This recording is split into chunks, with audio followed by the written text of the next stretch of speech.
folding hardtop convertible is powered by a 592 bhp V8 engine that the Italian firm says can accelerate it from 0 to 62 miles per hour in 3.5 sec. The turbocharged 3.9-liter unit is derived from that of the California, but tuned to produce an extra 40 bhp, with that peak output arriving at 7500 rpm, as well as 561 pounds-foot from 3000 rpm to 5250 rpm.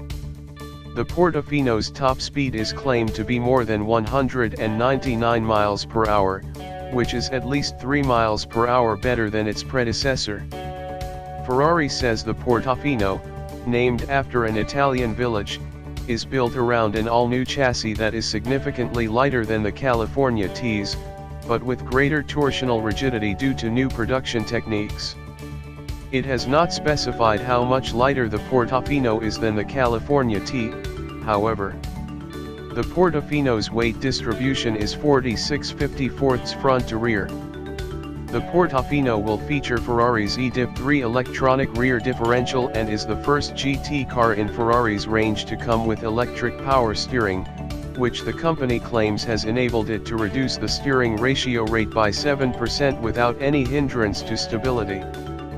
The Portofino also has dual-coil suspension with magnetor-helical damping to improve both responsiveness and ride comfort.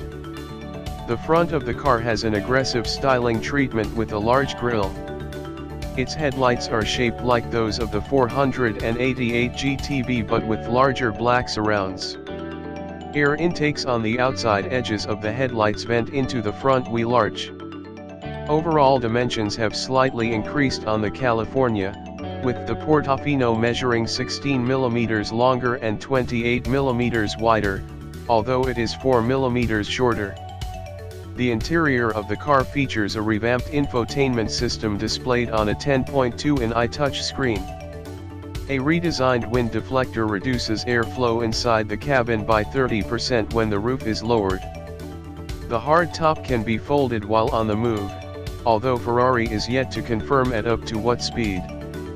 The car will be officially launched at the Frankfurt Motor Show next month.